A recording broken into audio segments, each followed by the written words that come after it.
Hello, happy Monday. I hope everyone is good and that everyone had an amazing weekend indoors. Today we are painting my friend Richard.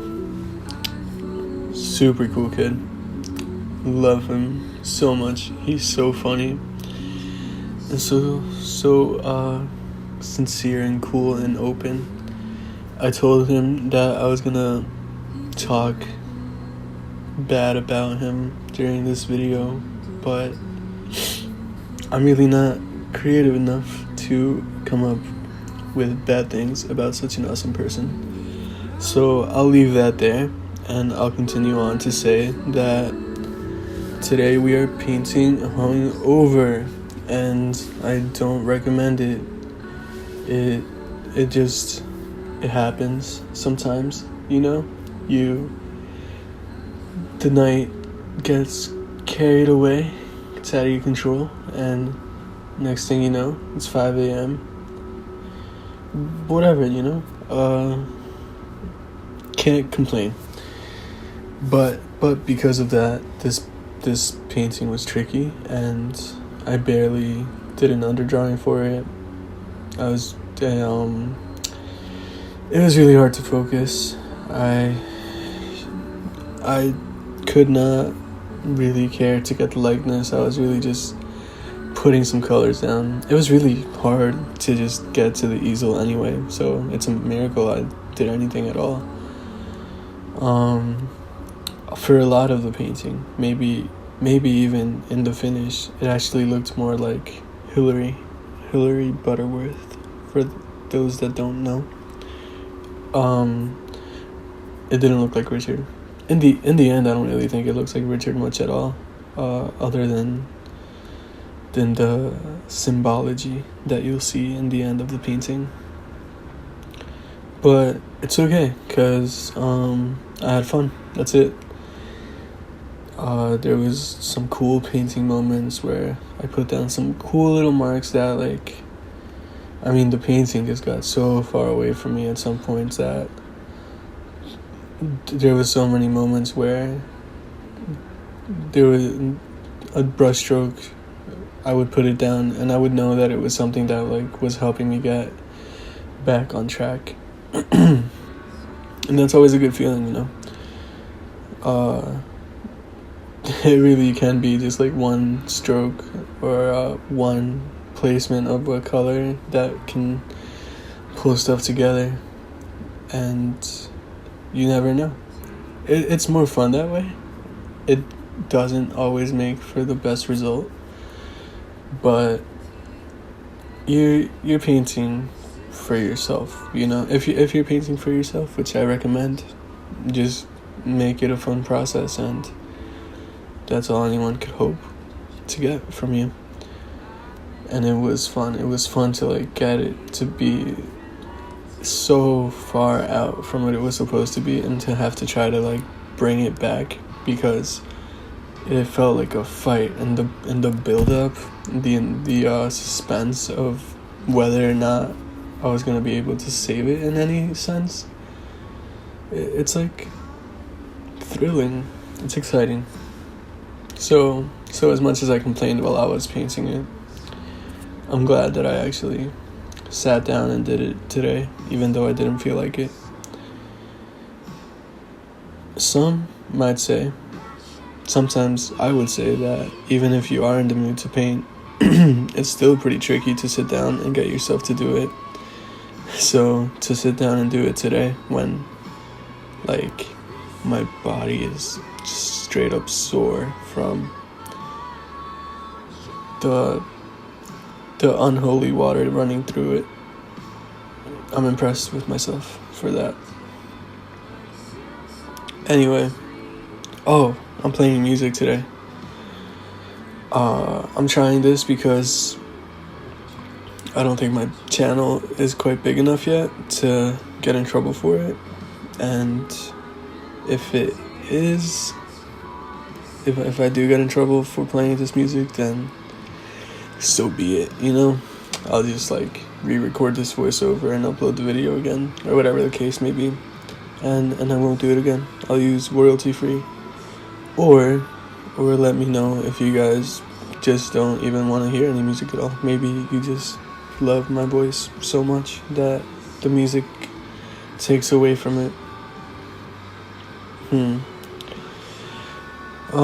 So tips for approaching a painting without an underdrawing is what I will cover now.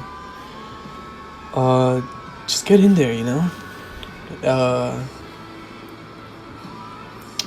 Big marks, big shapes, blur those eyes, keep those eyes blurred.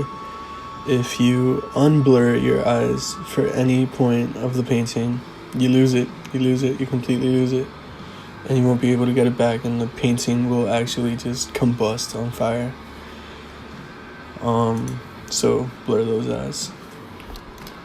And also, furthermore, from like blurring those eyes, if it's a portrait or something that requires very attentive drawing, feel free to take a step outside and like take a 10-minute break, because I cannot overstate how much your eyes mess with what you're actually seeing, and your eyes and your brain try to normalize your painting or what you're drawing, and they try to make it look okay.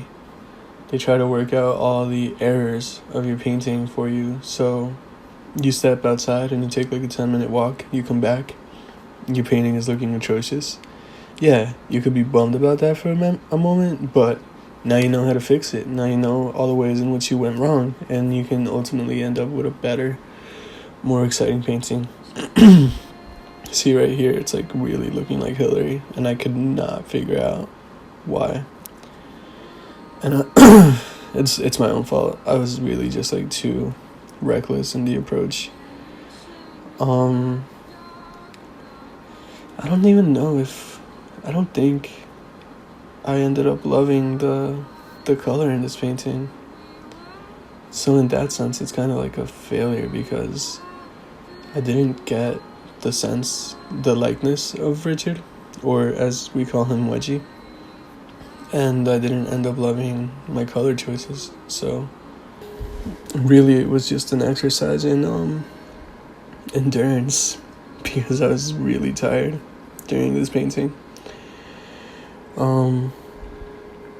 But I don't know, I'm excited to get back to it tomorrow with a more clear head. I took a pledge to go into tomorrow clear-headed, and so I will. This is the first painting I was able to record completely, like the whole process, without having to worry about rushing, because my batteries finally came. I have 3 batteries now, and each one gives me about an hour and a half of recording. This painting was a little bit over 2 hours. So I will be definitely like taking on maybe more complex, more careful compositions from here on out. As a matter of fact, this week I'm going to be doing portraits every day to build up to a portrait that I'm very excited to paint on Friday. It's super beautiful, super like just the lighting and the composition of it and the figure. It's really exciting, but I am not confident enough to go into it without doing a fair bit of practice and like brushing up on portraiture, especially now in front of the camera, because the camera adds a whole different element to how I paint. So yeah, all this week portraits. If I can't find portraits to paint, I'll paint myself. Yeah, I'll do a self-portrait. It would probably be cool to do a self-portrait at some point this week. Okay, yeah, I decided just right then and there that I'm gonna do a self-portrait this week, probably on Thursday. as like a finale or what's it called, a semi-final. That's not right either, because I'm not competing in anything. I don't know, penultimate. I think penultimate works. I will do a self-portrait as a penultimate event before the painting that is the one that I'm working up to on Friday. Oh no, look at that. My phone is in the shot. I hate that. I try to be careful not to have that happen, which gives you a good sense of how off I am today. Anyway, I'm sorry if this video hasn't been particularly enjoyable or well done as the others, but if not, I hope you can forgive it. And if you still enjoyed it, you still liked it, then you are a real one. Reach out to me and I'll personally thank you for supporting me in my irresponsibility. I actually don't know what to talk about right now, and I don't want to edit this voice over. So let me find something real quick. I have a Proco skull. Okay, yeah, that's a good thing to talk about, because if I'm painting portraits this week, I should probably also draw from that Proco skull. I would imagine that anyone watching my channel would be familiar with the almighty Proco.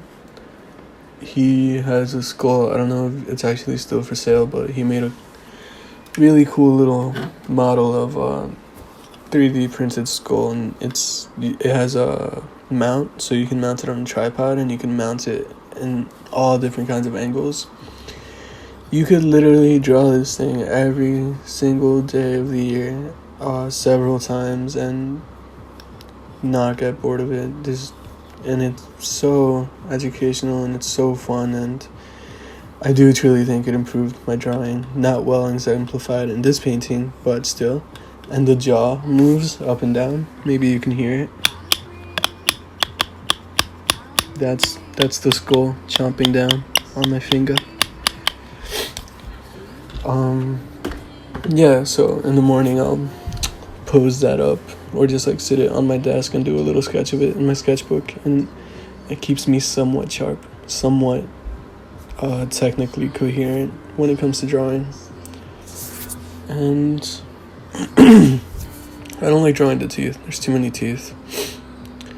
Fun fact, we have 1, 2, 3, 4, 5, 6, 7, 8 teeth on each side. So 16 teeth on top. So that's 32 teeth.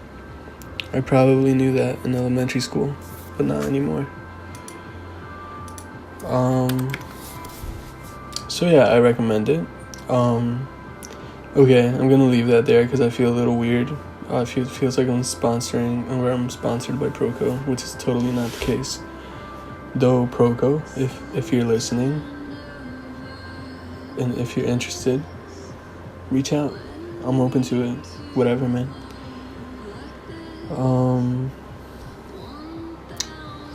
Okay, so if you know any of the songs that I played during this video, leave a comment and tell me what song you recognize, and if you like it, and if you don't, do you think my taste in music is good?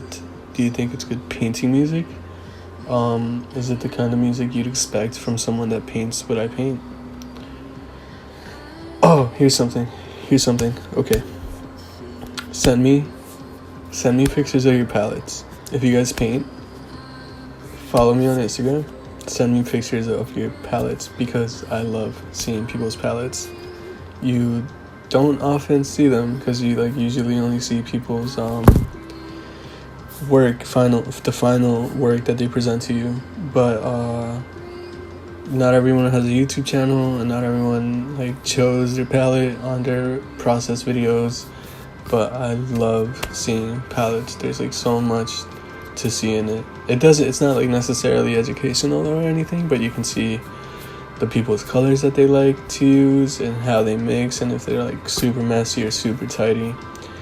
If you haven't been in an environment where you see other people's palettes, then you are not aware of the great variety of manner in which people handle their palette. So yeah, I think that'd be fun to see. Send me your palette on Instagram at ugly.colors, and I'll repost it on my story. That would be super fun. I would love that. I don't love the palette I'm using right now. It's like a small little paper palette I found in my drawers from like probably freshman year of college. But it works right now, and I like working on smaller paintings, so it doesn't have to be too much bigger than that. It fits on my easel nice. But if I were to like have my perfect ideal palette, it would be a little larger, and it would be glass, and it would be sturdy. It would be like tempered glass. I love glass palettes. Like truly mixing on a glass palette might be better than the process of painting. I might even want to paint on glass. The feeling of brush on glass is, oh my god. But that would probably be tricky to do without the paint literally falling off of the glass. But yeah, that's about it. I think this painting is wrapping up. Thank you so much for listening to me like ramble on today. I hope it was of some use, of some entertainment to you. I will be back with a better, more put together video tomorrow, and I hope you have an awesome week. And yeah, like keep yourself busy inside, and stay kind, and have a good night.